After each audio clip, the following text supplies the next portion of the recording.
sveiki, su jumis vėl projektas To Be a Hero, aš Dainius Dzikevičius. Šiandieną mes pakalbėsime apie maisto papildus, konkrečiau apie turbūt populiariausią maisto papildą, kur visi tikrai vartojame nepriklausomai, mes auginam masę, metam svorį, šiaip neturim kada pavalgyti, apie proteinus. Proteinai. Gal pradėsiu pirmas, kaip sakant, dalykas proteinai su angliavandeniais. Šiuo atveju mes turime karnivorą. Čia daugiau rekomenduojama žmonėm, kurie nori priaugti svorio, kurie, sakysim, gal nesuvalgo tiek daug kaloringo pakankamai maisto, kad nebūtų cukraus.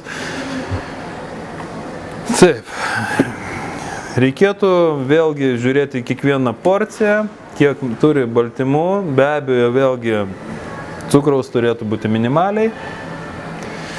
Grubiai reikėtų orientuotis 30 baltymo, 50-60 angliavandenių, 10 riebalo.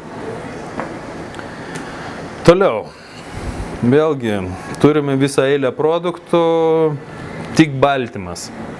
Vėlgi norėčiau aptarti trumpai apie kiekvieną papasakoti, nes jų tikrai yra begalė ir paprastam žmogui atskirti labai sunku.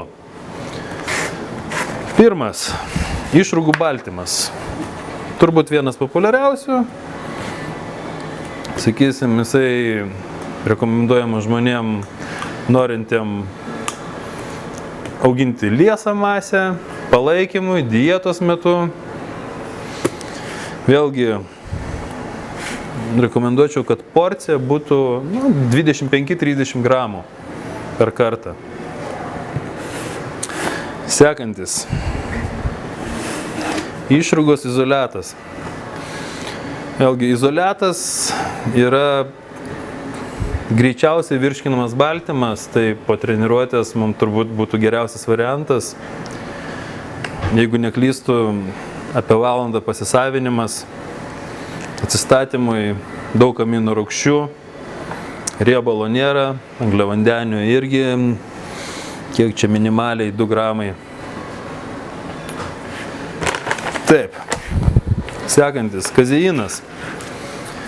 Vėlgi, gal daug kas jo papildomai kaip ir nelabai geria, veltui. Šiaip aš visą laiką jį išgeriu prieš naktį, kadangi ilgas pasisavinimo laikas. Vėlgi, maitiname raumenis. Realiai aš jį pavadinčiau kaip naktinis proteinas. Sekantis proteinas. Sojos proteinas.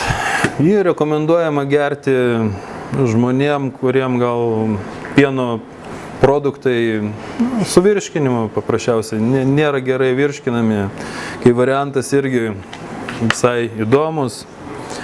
Šiuo atveju cukraus 0,1, angliavandenių 1 gramas. Labai geras variantas. Ir paskutinis. Kadangi dabar labai daug atsirado vegetarų, veganų, irgi manęs bent jau salėje irgi daug klientų klausia, ar yra tokie dalykai kaip būtent jiem. Šiuo atveju yra ryžių juodų proteinas, skirtas būtent veganams, vegetarams. Taip, sojos proteinas, apie sudėtį trumpai.